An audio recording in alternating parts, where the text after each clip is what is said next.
ये बच्चा दिन भर टीवी पे गेम खेलता रहता है, न जाने ये आगे जाके क्या करेगा।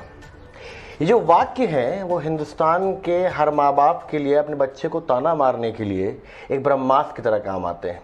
लेकिन अब शायद अगर किसी बच्चे को ये ताना पड़े तो वो वित्त मंत्री निर्मला सीतारमण की स्पीच अपने माता पिता को बता सकता है, क्योंकि शायद तक बहुत समय बाद, शायद तक पहली बार ऐसा हुआ होगा हिंदुस्तान के बजट में कि गेमिंग एनिमेशन का बजट में नाम आया। क्या लिया गया है? अभी तो बात हुई है कि एक टास्क फोर्स गठित करा जाएगा एनिमेशन, गेमिंग और विजुअल इफेक्ट्स को आगे बढ़ाने के लिए। वित्त मंत्री की तरफ से ये बयान अपने आप में एक वोट ऑफ कॉन्फिडेंस है। तो हमने सोचा कि आइए समझते हैं कि ये इंडस्ट्री आखिर क्या है, कितनी बड़ी है और इसका आगे क्या स्कोप है। इस बारे में बात करने के लिए हमारे साथ जुड़ रहे हैं मेरे पुराने दोस्त और लोको इंडिया के फाउंडर अनिरुद्ध पंडिता। अनिरुद्ध, कितना बड़ा वोट ऑफ कॉन्फिडेंस आता है जब आपके देश का वित्त मंत्री कहता है बजट में एक ऐसी इंडस्ट्री के बारे में जो अभी अपकमिंग है कि इसके लेके टास्क फोर्स बनानी चाहिए और आगे जाके अब इस पे सरकार का फोकस होना चाहिए। कश भाई, मुझे यहाँ पे बुलाने के लिए बहुत बहुत शुक्रिया। मुझे लगता है बहुत महत्वपूर्ण बात है ये कि अगर आपका वित्त मंत्री ये बोल रहे हैं कि वीडियो गेमिंग, एनिमेशन सबके लिए एक टास्क फोर्स बनाई जाएगी, ये एक बहुत ही आशावादी स्टेप है। और मुझे लगता है कि जिस तरह से सरकार ने जो कदम अनाउंस किए हैं, जैसे 5G के PLI जो बना रहे हैं वो, उससे हमारा और मनोबल बढ़ रहा है, क्योंकि हम अपनी जो ट्रकें हैं अब इंफॉर्मेशन हाईवे पे और तेज चला सकते हैं। तो ये उन्होंने किया है। दूसरी तरफ से उन्होंने एक जो टास्क फोर्स बनाई है उससे एक जो शासन है, जो नियम है, उस पे जो कायदे हैं, उस पे एक स्पष्ट रूप पे एक बहुत क्लैरिटी आएगी कि क्या क्या रूल होने वाले हैं। और इसका मैं बहुत स्वागत करता हूँ, इसकी जरूरत भी थी। और ये टास्क फोर्स फिर इंडस्ट्री के लोगों के साथ काम करके अच्छे इन्वेस्टमेंट प्रोग्राम, अच्छा एक एनवायरनमेंट भी बना सकती है। क्योंकि अगर आज आप देखें जिस तरह की इंडस्ट्री बन गई है गेमिंग, मतलब मुझे लगता है 4 साल में आप ये नहीं पूछेंगे कि कितने गेमर हैं, क्योंकि जिस तरह से टेलीविजन सब लोग दिखते हैं उसी तरह से सब लोग गेम भी खेलेंगे।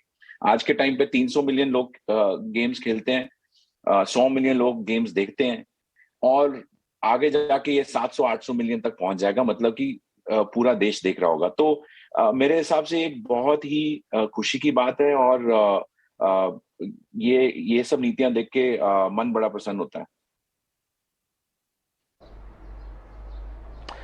अनुज, हमें इस इंडस्ट्री के बारे में कुछ बताइए। कितनी बड़ी इंडस्ट्री हिंदुस्तान में है ये, किस तरीके से ग्रो कर रही है, और स्पेसिफिकली अगर मैं ग्लोबल मार्केट के साथ इसकी तुलना करूं तो अभी हम कहां खड़े होते हैं और अब कोई प्रिडिक्शन वगैरह है कि हम कब तक और ग्रोथ कर लेंगे? ये हमारे जो प्लेयर्स हैं उनमें कौशल जरूर है। और एक बहुत बड़ा जो फर्क है भारत में और बाकी दुनिया के जो बाकी देश हैं उसमें ये है कि हम लोग सब फोन पे खेलते हैं, और फोन हमारा सबसे बड़ा एसेट है इस मामले में। तो आप चाहे एक छोटे गांव में हो, बड़े शहर में हो, एक फोन के साथ आप अपना हुनर दिखा सकते हैं। और अब जो हमारे प्लेयर्स हैं वो एक ग्लोबल स्टेज पे भी नाम कमाने के काबिल बन चुके हैं। तो अगर आप इंडस्ट्री देखें, ये बहुत टाइम से अमेरिका में है, बहुत टाइम से चाइना में भी है, और मगर वो लोग, बहुत सारे लोग डेस्कटॉप पे खेलते हैं या कंसोल पे खेलते हैं। इंडिया में गेमिंग अब बढ़ी हुई है, क्योंकि जिस तरह की गेमिंग की हम बात कर रहे हैं उसमें आपको स्किल भी चाहिए और स्ट्रैटेजी भी चाहिए। तो आपको सचिन भी चाहिए और चाणक्य भी चाहिए। तो दोनों दोनों की बहुत जरूरत है, और इसकी वजह से देखने में बहुत मजा आता है। और आप विश्वास नहीं करेंगे, अभी अभी हमने एक टूर्नामेंट किया लोको पे, लाख से ज्यादा लोग लाइव देख रहे थे एक टाइम पे। और ये कोई बहुत ही बड़ा टूर्नामेंट नहीं था, मतलब ये हमारा एक, जो हम कहते हैं, इनविटेशनल टूर्नामेंट था। मतलब आप सोचें तो PGA की तरह या ATP टूर की तरह हमारा एक छोटा टूर्नामेंट था। जब हम बड़े और टूर्नामेंट करेंगे तो और लोग देखेंगे और मजे लेंगे। बहुत सारी टीम्स हैं, और जो अब लोग निकल रहे हैं, छोटे गांव से लोग निकल रहे हैं, वो बहुत खुशी की बात है, क्योंकि वो असली एंटरटेनमेंट देंगे मासेस को। और अगर मैं आपको एक प्रोग्रेस का मार्कर दूं इसमें, मैं हमेशा कहता हूं क्रिकेट के साथ कंपेयर करें तो हम 1990 की क्रिकेट में हैं। कि मतलब आपने कपिल देव शायद देखा है, सचिन अभी आया ही है, धोनी पैदा नहीं हुआ, कोहली पैदा नहीं हुआ। तो बहुत सारी जो प्रोग्रेस है अभी होने वाली है। और बहुत खुशी की बात है, अभी तो 2-3 गेम्स हैं इंडिया में जो काफी लोकप्रिय हो चुकी है, मगर अब और भी गेम्स आएंगी क्योंकि सारे जो दुनिया के बड़े स्टूडियो हैं, पब्लिशर्स हैं, वो देख रहे हैं भारत की तरफ, वो देख रहे हैं कि 400-500 मिलियन लोग हैं, तो हमें यहाँ के लिए गेम्स बनानी चाहिए। जो सबसे अच्छे पॉपुलर टाइटल्स हैं पीसी पे भी, डेस्कटॉप पे, उसको मोबाइल में बना रहे हैं, उनको तब्दील कर रहे हैं, और लोकल स्टूडियोज को भी फंडिंग मिल रही है। हम लोगों के जो इन्वेस्टर हैं क्राफ्टन, उन्होंने आज ही सुबह स्टूडियो में इन्वेस्टमेंट की अनाउंसमेंट की है। लुमिका हमारे दूसरे इन्वेस्टर हैं, उन्होंने भी स्टूडियोज को इन्वेस्टमेंट देना शुरू कर दिया। तो इंडिया में गेम्स भी बनने लग गई हैं। तो एक तरफ गेम्स बन रही हैं, दूसरी तरफ हमारे जैसा प्लेटफॉर्म है लोगों की, लोग जाके देख सकते हैं। तो किसी भी खेल के बढ़ने के लिए आपको खेल चाहिए और आपको ब्रॉडकास्टर चाहिए। खेल बनाने के लिए इंटरनेशनल स्टूडियोज आ गए हैं, लोकल इन्वेस्टमेंट शुरू हो चुकी है, और दूसरी तरफ ब्रॉडकास्ट हमारी तरह इस खेल के लिए जो करेक्ट फीचर्स हैं, लाइव इंटरैक्टिव एक्सपीरियंसेस हैं, पूरे देश तक पहुंचाने के लिए रेडी हैं।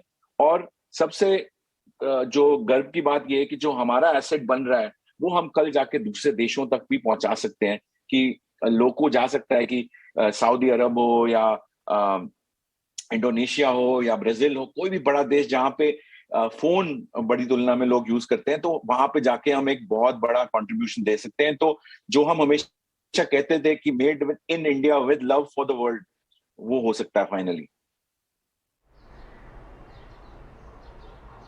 तो आपने एक बड़ी इंपॉर्टेंट बात कही कि इसमें एक तो खेल चाहिए जो खेल बनाए, एक खिलाड़ी चाहिए जो खेल खेले, और एक जैसे कि आपने कहा, जैसे कि आपके जैसे प्लेटफॉर्म है जो लाइव स्ट्रीमिंग कराते हैं।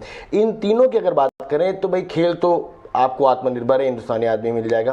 अब जो खिलाड़ी की बात करें, खेल जो है जैसे आपने बताया भी अभी, क्योंकि इन्वेस्टमेंट बहुत ज़्यादा ज़रूरी है इसमें। इन्वेस्टमेंट क्लाइमेट किस तरह दिख रहा है, क्या आपको लगता है कि जो इंडिजीनियस गेम्स हैं वो इंडिया में अब उस लेवल के आएंगे जिसकी ग्राफिक्स क्वालिटी, एनिमेशन क्वालिटी जो है वो ग्लोबल लेवल के आसपास होगी?